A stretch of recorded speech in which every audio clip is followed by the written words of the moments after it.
Moi, je viens de Colombie, chez Dieu là-bas. Elles sont des amis qui m'ont amené ici. Déjà, c'est grand. On a visité quelques animaux à l'entrée. On a déjà l'envie de vouloir aller visiter tout ce qu'il y a. L'entrée était facile. Hein? On ne nous a pas compliqué. Il n'y a pas de problème. On nous a même guidés facilement. Bon, on a vendu à responsable à Katia Park. Restaurant où on a moni aweza awa to créer ngo pour na bateau bazilaka camion safari bateau basala ka visite à Banyama. Donc tant que o bazoka pour na kozela camion ou bien pour na kozwa bis pour na kokende esika mususu o ezalaka Cap Aventure. Le temps ba le kisaba sakana awa yango to petit restaurant awa pour na komela na kolia pour na kolekisela bango temps. Nous avons ouvert tous les vendredis, samedi et dimanche, de 7h30 à 18h, dernière entrée à 16h30. Donc, il faut que les agence Excel Voyage, où ils en ont 24, sur le même bâtiment où il y a l'immeuble de Suisse Smart, ou soit à la 18e rue limitée, numéro 2A. Donc, voilà pour la côté la Banyama. Il y a une fille qui a un restaurant, directement dans le parc, dans la commune de Maluku, sur la route Mbenzale. Bakofuta kaka $5 wana 10 000 francs à pamba au côté na parc au keti place balobaka Cap Aventure on a même avion donc au leki wana pour la bano baza moins de 1m20 bakofuta te ba o baza plus de 1m20 bakofuta $5 lokola mikolo cuisine nino za nango toza na cuisine nyonso en tout cas eza mixte oya ba enze bakokolia ba libanais bakokolia ba congolais bakokolia mutu nyonso bakokolia ba plat nyonso ezali.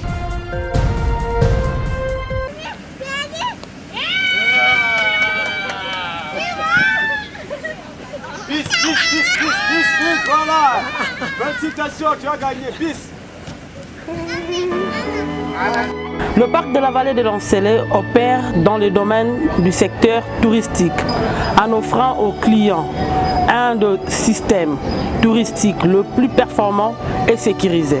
Avec la superficie, le parc de la vallée de Lancelet se place en deuxième rang après le parc Salonga avec une superficie de 36 000 hectares.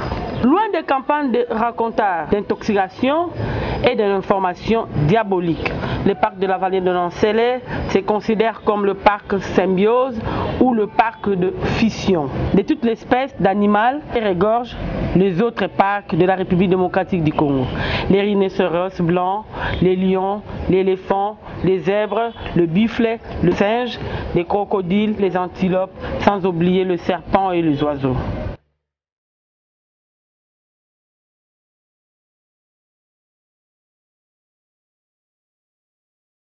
Ici est de signaler ces parcs à portée de toute la masse de la vie sociale, sans tenir compte de l'âge ou des races.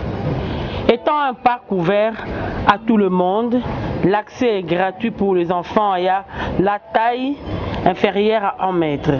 Ces derniers bénéficient d'une visite de courtoisie sans commentaire. Ouvert chaque week-end, notamment les vendredis, samedis, dimanches, ainsi que les jours fériés. Le droit d'entrée est fixé en 10 000 francs congolais, équivalent de $5.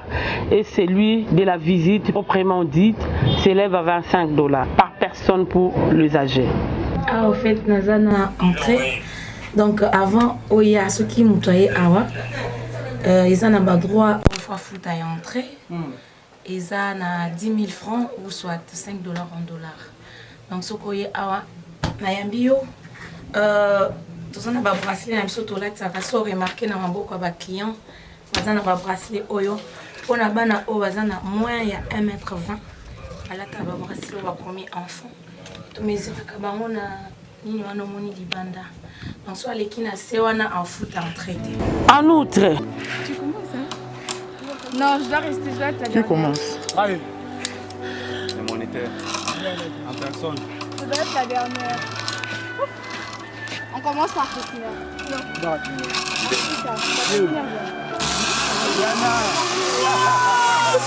Oui, j'ai pas envie de perdre les baskets. Tu as peur? J'ai pas envie de les perdre. Ah. Regarde, c'est trop bien. On va dans son forêt. Pourquoi tu vas pas la première Il faut essayer de faire. Moi en fait je reste, je suis la grande, je peux partir et vous laisser ici. Réfléchis. Après quand je nage. MDR, j'ai déjà fait ça. Ok.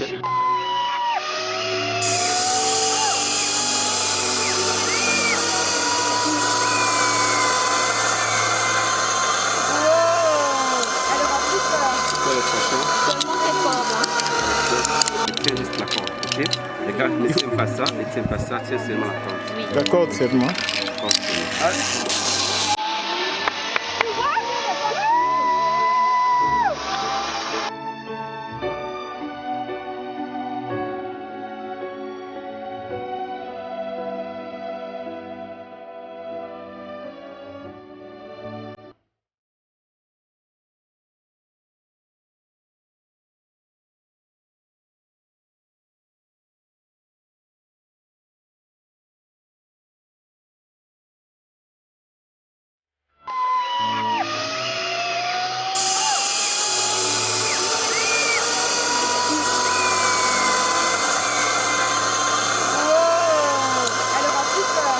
Seulement cette corde. Hein. D'accord, ok. Regarde, ne tiens pas ça, tiens seulement la tente. Oui. D'accord, seulement. D'accord, seulement.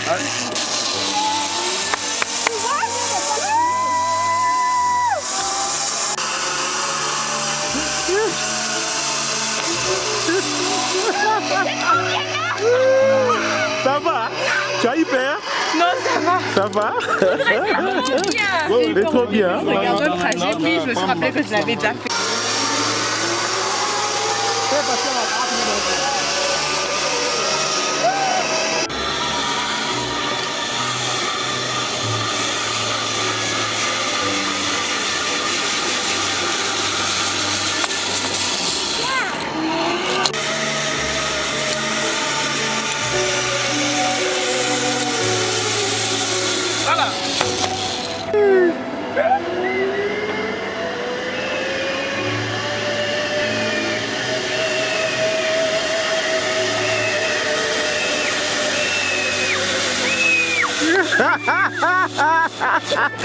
Ça va? Regarde-moi ici. Tu as eu peur? Hein? Hein? Tu as eu peur? Regarde là-bas. Ah, il arrive. C'est bas.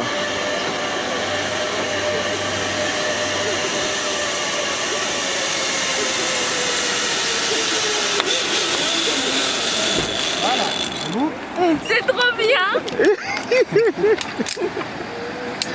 mingi ya koleka ya komona biloko ya boye pe na mboka na biso epesa esengo makasi. Omoni ba lion. Namoni ba lion, namoni ba nyama ebele ba serpent, na ba sorte bana pe toye na bango ba mona. Babanga ite. Bana babanga ite. Babangi ba misu babangi te. Epesa esengo makasi eza pe ya bongo ete to memaka bana ko ba mona. Bongo ndenge boyoka na ba cité balobaka ono awa babwaka bato na ba lion ba nini. Ba pesa bato bangando bakosi. Tomoni te.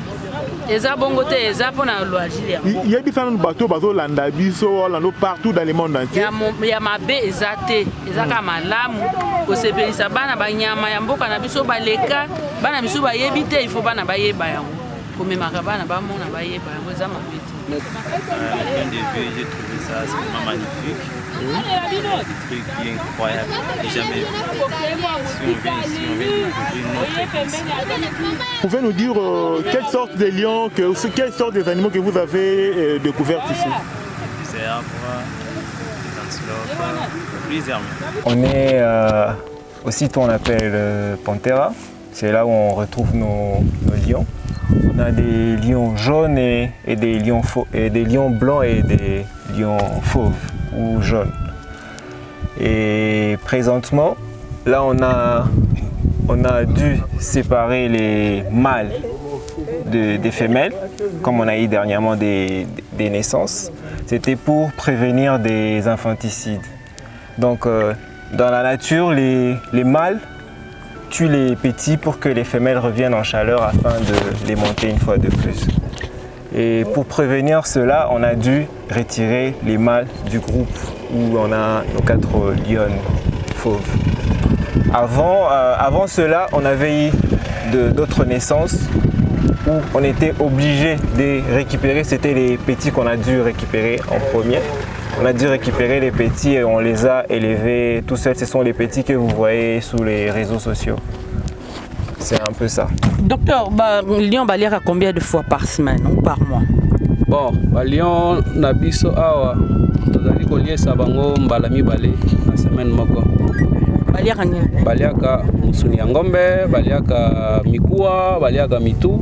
mais balion bazali ba carnivore donc bakoki kolia kaka musuni en dehors ya musuni tokoki kopesa eloko. Combien de kilos par lion? Normalement repas ya lion na semaine c'est entre 20 et 24 kilos à peu près par semaine. Donc c'est cette ration là où tozali kopesa bango. Donc ceux qui balier neti lelo samedi 3 jours après bakolia lisusu kaka bongo ezo continuer. De la faune, le parc dispose de restaurants de marque, les logements impeccables et confortables, des moyens de transport adaptés au secteur touristique, des personnels de haute qualité, des services d'accueil compétents. Comme d'autant raconte, il n'existe nulle part des hommes en uniforme pour empêcher le visiteur d'y entrer, ni des animaux féroces pour dévorer les humains. Aucune barrière n'empêche nullement le visiteur de palper au doigt de réalité touristique. Pour la bonne information, nous exhortons le visiteur, surtout les touristiques, à faire un engouement exceptionnel pour votre divertissement. Campement na biso à Liboso, au tobengi Camp Rhino. Siko o nyonso bozali komona ezali o tobengi boucle d'Amalisque. Boucle d'Amalisque ezali bongo kombo ya mboloko moko ya bamboloko o babengi d'Amalisque o azalaka na maseke milai. Donc ceux qui ba visiteurs to ba touristes na biso baye mutuka ekokota boye et puis banyama baza na bango na cc kuna bato bazo visiter donc bakoti na entrée babimeli kuna. Donc oyo première boucle ndenge na uti koloba toza na 3 boucles na 4 campements. Donc soko koti oleki na Camp Rhino, boucle d'Amalisque esika wapi tozali, boucle zèbre, boucle girafe, okei na deuxième campement oyo ezali ya Bangando, troisième campement oyo ezali ya ba hippopotame esika wapi tobengi Losambo, quatrième campement oyo ezali ya Bankosi, na cinquième campement touti ko bakita siko oyo tozobenga Camp Chimpanzé. Donc awa tozali na boucle d'Amalisque. Okomona bangomba nyonso wana banyama baza bisika nyonso wana bakendaka esika nyonso balingi bakomata kuna likolo bakitina bangomba bazongi nde elekaka awa na kati ya parc de la vallée de l'Ansele. Donc vallée de l'Ansele wana euta bongo na mai ya Nsele oyo bozali komona kuna. Donc ekota eleka na kati ya parc ti ekeko bima ekatisi route nationale numéro 1 ekei bongo ti na ebale ya munene oyo tobengi fleuve Congo. Zèbre elingi koloba te ke kaka bazèbre nde bazalaka esika oyo te, banyama nyonso bazali awa. Okoya okuti bagunu, okuti ba oyo tobengi ba élan, okuti ba mboloko tobengi ba impala, ba mboloko tobengi ba nyala, ba mboloko tobengi ba kudu. Banyama nyonso wana bazalaka awa bakenda tina bangomba kuna bazaza na kati ya zamba awa. Siko particularité ya esika oyo ezali ke na droite na biso toza na boucle girafe, mais na gauche na bangomba kuna place bozomona nde esika ba nzoko to ba éléphant na biso bazali. Donc ba éléphant baza na bangomba wana so katima ya Nsele olandi rivière wana tobengi rivière de sable nde okomona ba éléphant bazali kolo wana. Donc ndenge boutai kotuna lelo to ali mokolo a fermeture, mais bokomona misala ezo salema ba entretien ezo salema ba nettoyage ezo salema. Donc musala ezo continuer kokoba se kokoba même ceux qui partent ezali ya kokanga. Le zèbre omona ba zèbre bazali baza ebele mususu batami na bazamba na bamatiti nde musala bwali komona bato bazokata banzete wana bazokata ngo ezali nettoyage mpona nini na ntango ya bavisite banyama bamonanaka te soki banzete to matiti eza ebele. Alors so okoti na baboucle komona toza na espace dégagé ebele. Espace dégagé wana tozokataka banzete mpona kopermettre visibilité ya banyama.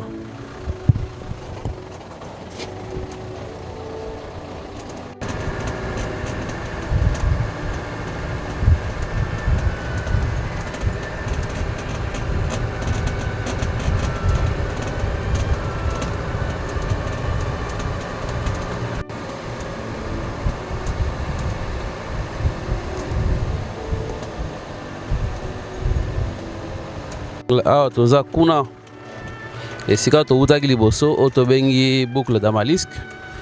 Awa tozali na boucle zèbre na ngambo kuna na bangomba toza na esika oyo banzoko to baéléphant bazali. Donc soki ozali esika oyo oza na possibilité ya komona banyama oyo baza na boucle Damalisque, banyama oyo baza na boucle zèbre na banzoko oyo bazali kuna na ngambo ya mai ya Nsele.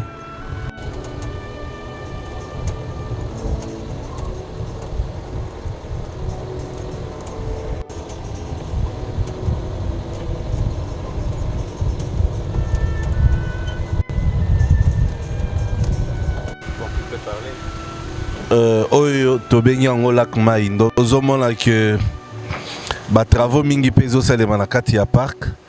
Tozali kobomba mwa zelo ezali awa totie drag tobimisi yango mpo ete emeka kosunga biso na mwa mosala.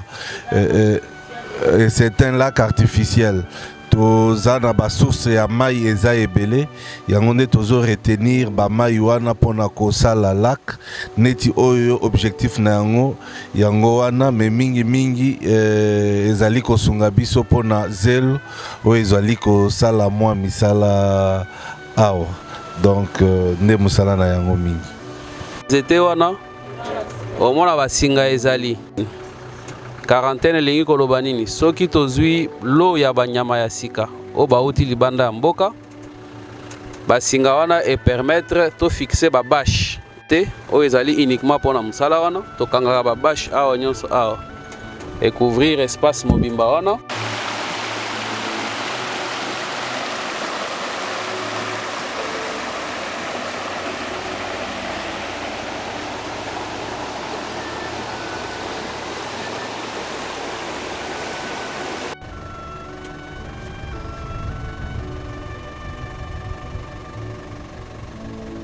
Na ngonga tozali koloba awa ya liboso ya munene na mulai ezalaka bongo na Afrique du Sud ezali na 1800 mètres de longueur. Mais diemba oyo bakosala awa oyo tozali kosala na kati ya parc de la vallée de l'Ansele ekozala bongo na 2200 mètres. Donc ça va être la plus grande et la plus longue tyrolienne d'Afrique.